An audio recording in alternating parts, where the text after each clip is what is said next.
Definitely need to try and get a lighter gimbal or something to hold it. Gets heavy after a while, this one. Morning, how are we doing? Saturday morning, Saturday. Wow, Saturday, made it. It's been a good week actually. Met a couple of people, met some nice people this week. It's really nice. It was, I had a drink with a bloke one afternoon who, the compliments for this channel is just, do you know what it is? You think you're the only one. You just, that's the thing, you think, am I the only one that thinks this way? And it turns out that I'm not, which is rather comforting. And the other way, it's the other side of it, you think sometimes, well, I'm alright, I'm the only one because I must be unique.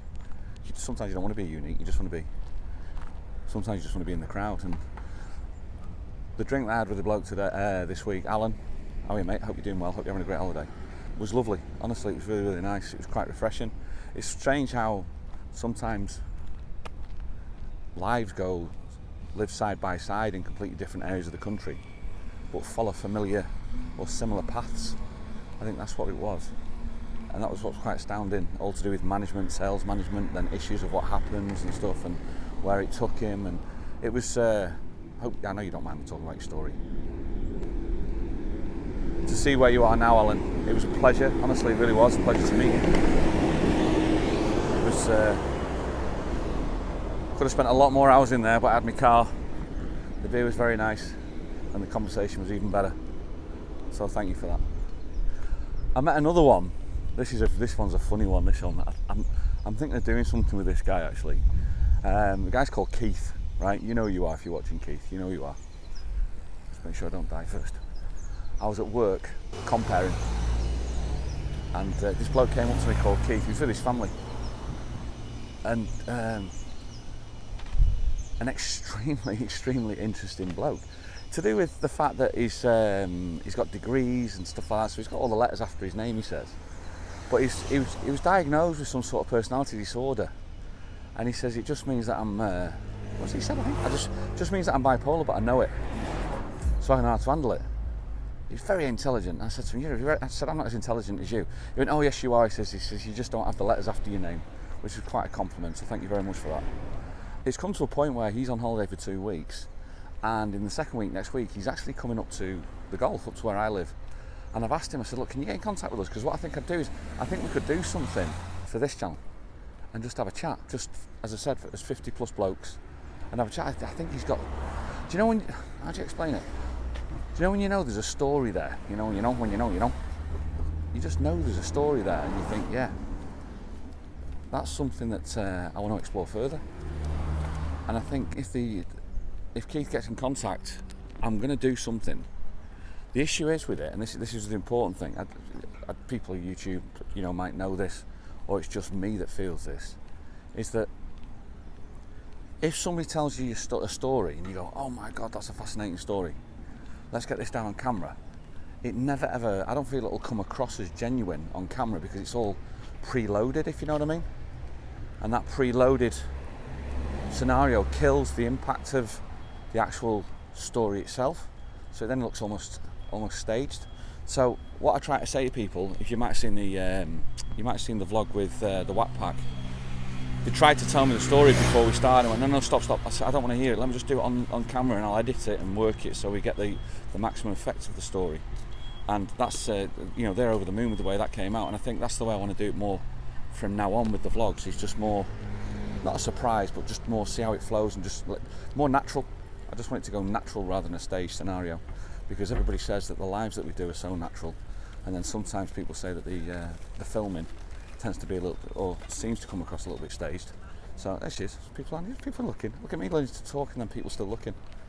I can see them at the corner of my eyes. So that's what I'm going to try and do. So Keith, if you're watching, I am really looking forward to you hopefully getting in contact next week. And if you get in contact with us next week, we'll meet up and we'll do something for this channel. And as I say, I think you've got a great story, and I think there's something that from it that might come of it. So I'll let you lot guess where I am. I'm sure you'll work it out. It's a nice golf. Look at that golf going past. You get a lot of that, like old style. That was 1980s golfs and stuff like that. They're worth a fortune in the UK. Things don't rot over here. The roads, because there's no salt on the roads, so you get a lot of 80s cars. You know what I mean? And then you come across. I like the old style golfs, the Escorts. XR3Is. I see a few of them floating around. They're really nice as well. Again, it's the ramblings. It's just the stories. I'm actually off now, walking over to meet Jo. She's got a couple of chores that she's got to do first, and then we're off for breakfast. I thought, well, if I park a little bit further away, I can walk in there. Gives me time to do one of these.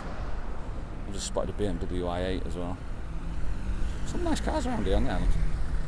The week's been really good. The week's been really enjoyable. I had a couple of feelings sometimes through this week that things were going to go wrong for some reason, and they shouldn't be. We've got some great news on the horizon for myself and Shelley that just needs to pan itself out, and the time will pan out. And if that pans out, then it could be quite interesting. The next 6 months could make it quite interesting. But I still had those feelings. It's you just don't know why I get it. I generally don't know why I get it. I think it's most probably because I felt the dips before in life, and then you go, okay, so there must be another one coming now. And when there isn't, it's weird. Do you know, it's like, how do you explain it? I think of those railway tracks in America. You know, the freight trains that just go on forever and ever and ever. So they've got like just monster long routes across America. I feel like I'm stood on one of those freight train tracks, waiting for the train. Going, here we go, it's going to happen. And then like 8 hours later, no freight train's come along, and you're going, yeah, that's a bit weird. Why has that not happened? So that's the sort of feeling that you get, and it's not dread. It's nothing like that. It's just a weird gut feeling that nothing comes of it, which is great, I suppose.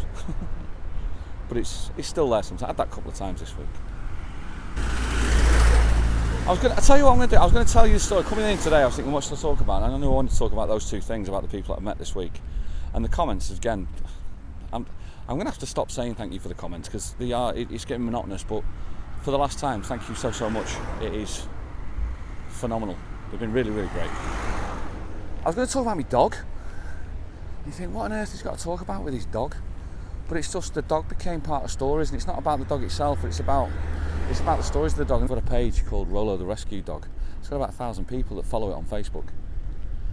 But it was about how it came about and what happened about it, and about the thoughts behind it and the reason why I got this page.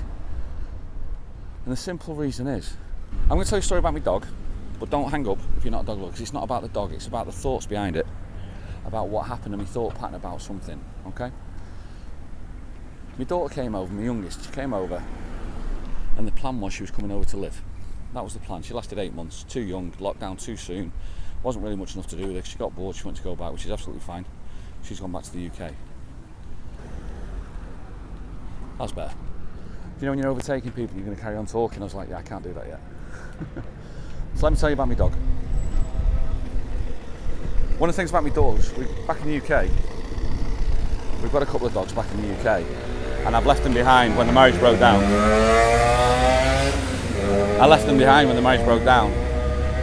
And I swore I'd never get another dog. Honestly, I swore I'd never get another dog, because it's not fair to leave something. You know, I think it's not fair on the dog. It's not fair on me. Dog lovers, you'll know that. Other people, I get it, you don't understand it. But when my daughter came over to live, just after lockdown, she's dog mad. Absolutely dog crazy. Wally trolley. Dog crazy. So she says, can we get a dog? And I'm like, no. I said, I'll tell you what we'll do. We'll go to the dog pound and we'll start walking the dogs. Because if we walk the dogs, we're giving more to 15, 20, 30 dogs rather than just taking one dog. You know, giving dogs that don't have a chance, giving them a bit of an exercise and stuff like that. And you walk them 3 times a week. Got my daughter out as well, who's the gamer. He got her out of the house because normally she spends a lot of hours on a computer, and it was great, and it gave that daddy-daughter time, you know what I mean? It's absolutely fantastic. So anyway, a couple of weeks in there, this dog comes down from the hills, pregnant, and it has a litter. And my daughter was there, she saw the littering of the dogs. She wasn't there for the birth, but like the day after. So there was 8 in this litter. And she spent hours. Ended up, I was walking the dogs and she was just sat in there with this litter. All of them were brown, some of them were black, and there was only one that was mottled, which is a brindle colour. And she loved it. She said, can we have it? And I'm like, nope. She says, we're here to walk these dogs, we're not here to do anything else other than walk these dogs. And that's what I was determined to do, just to say, look, let's get the discipline and do this. So anyway, 8 in a litter. Time comes for these dogs to be able to be rehomed. Eventually, 2 Spanish families turn up and take 7 dogs and leave 1. You believe that? Take 7 and leave 1. And they left the brindle one. So she turns around to me and says, can we have this brindle dog? And I'm like, no. I said, we're here to walk the other dogs. Train me being firm, trying to be dad, trying to teach her a lesson. Another family come and take the dog. So Alice tells me the dog's gone, which is fine. I'm pleased that it's gone to a new home. 2 weeks later, on social media, this dog's on its way back. It turns out the dog's a bit nippy, which it is because it's a puppy, man. But the kids are too young, they're 3 and 5 in the family and they can't handle the nippiness of it. So the owners, the people who've got the dog, said, look, I'm going to have to bring this dog back. I'll cross over here actually. So that was the point when Jo stepped in and she went, can we have this dog? And I got coerced into having a dog and I'm like, alright, we'll take the dog. Everybody's over the moon, everyone's happy. I'm like, yeah, I know who's end up going to walk this thing. In fairness, Jo actually does her bit as well. But I could see this was happening. So, me being the storyteller that I am, after a couple of days, start putting some stories on Facebook about this dog, but from the dog's perspective. Just on my own Facebook page, a couple of photographs. Every photograph created a story for me. I look at a photograph and I go, there's a story there somewhere, and I'll create the story. So that's what I did. And it got a lot of comments, and got a lot of laughs, and a lot of reactions, and a lot of likes. Up to a point where the dog's home said, Rick, why don't you create a page and highlight the dog's home? I'm like, yeah, alright, I will do. So I put on this page, Rolo the Rescued Dog. That's what I did. I'll put a link in thing below. And it's just coming around lockdown time, and it was alright coming out of lockdown time. So what I started doing was I put a daily blog on him of everything he did. But the thing about it is it was more on a comical side. It wasn't about the story of the dog. It was more like his mates. He's got like Brian the Talking Bush outside. He's got Wendy the Washer, Dave the Dishwasher. Just stupid crap. And he's like Bella the Bitch because he hates the cat. And it was just, if it's interested, just click on that link and see it. If not, it's fine. It's not about that I'm telling you. What I'm trying to tell you is, when I saw it, I'm looking at commercial sides of it, and I'm like, hang on a minute, I could commercialise this. I know pets get like massive hits and stuff over social media. Let's try and do it. The short and tall of it is, it didn't, obviously, because the marketing's not great. And therefore, it became just more of a page where that I was just writing about this dog. But I enjoyed writing. I enjoyed telling silly stories about it. What I didn't realise was it would create a following of about 1,000 people.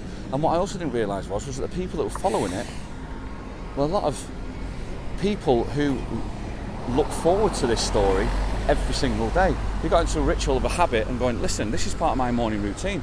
I get up, have a coffee, read about Rolo, and I absolutely love it. And I'm like to myself, all right, okay. So then normality ensues, life ensues, and the posts start getting less and less because you're working, you just miss one day, miss one, the next day you miss another. And before you know it, you've missed a few of these. I've got something biting me out. Before you know it, these stories have just gone into the past. Well, the next thing you know, you start getting people shouting at you across the street. How's Rolo? Where is he? We miss him. We miss his posts. And do you know what it was? The collective of it all came down to, I looked at it and there were so many people, especially elderly people, who absolutely had an affinity with this dog. They had an affinity with it. And they wanted the stories of Rolo and wanted to know what was going on with him. And that was so heartwarming that in the end I picked it back up again and started carrying on writing with it again. He doesn't write as much these days, he doesn't. We write most probably, I write maybe 2 a week or something like that, or one a week. But I've kept my hand in there, and it's amazing. I get so much satisfaction knowing the smile that it puts on people's faces. And I am not a charity do-gooder, I'm afraid. I've never have been. I've never been brought up that way. I've not been. I'm just starting to learn that way now. And now I find myself doing something for the good of others rather than for the good of myself. Which started off as a good of myself, by the way, because I was like the selfish inside of, that's the truth. The selfishness of it is like, oh, what can I get out of this for myself? I can't get anything out. It's a woman liking a chihuahua's arse. Sorry, I'm not going to put that on camera. But it's the incentive was for myself that now turns out they actually do it for other people. And to be honest with you, I get so much more joy out of it. And it's just, it's a weird analogy I want to say about life. Is just that the direction that it's gone once again isn't the direction that I was thinking it would go.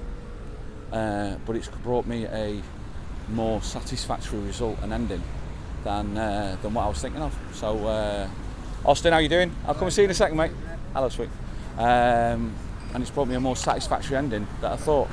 There she is. Oh, here she is. Come here. I'm actually on my channel. How rude. Yeah, I'm on my channel. We're off for breakfast now. We are. Story's finished. I've parked miles away. You're going to have to give me a lift back to the car. You guys know what to do. See you on the next one. Ta-da.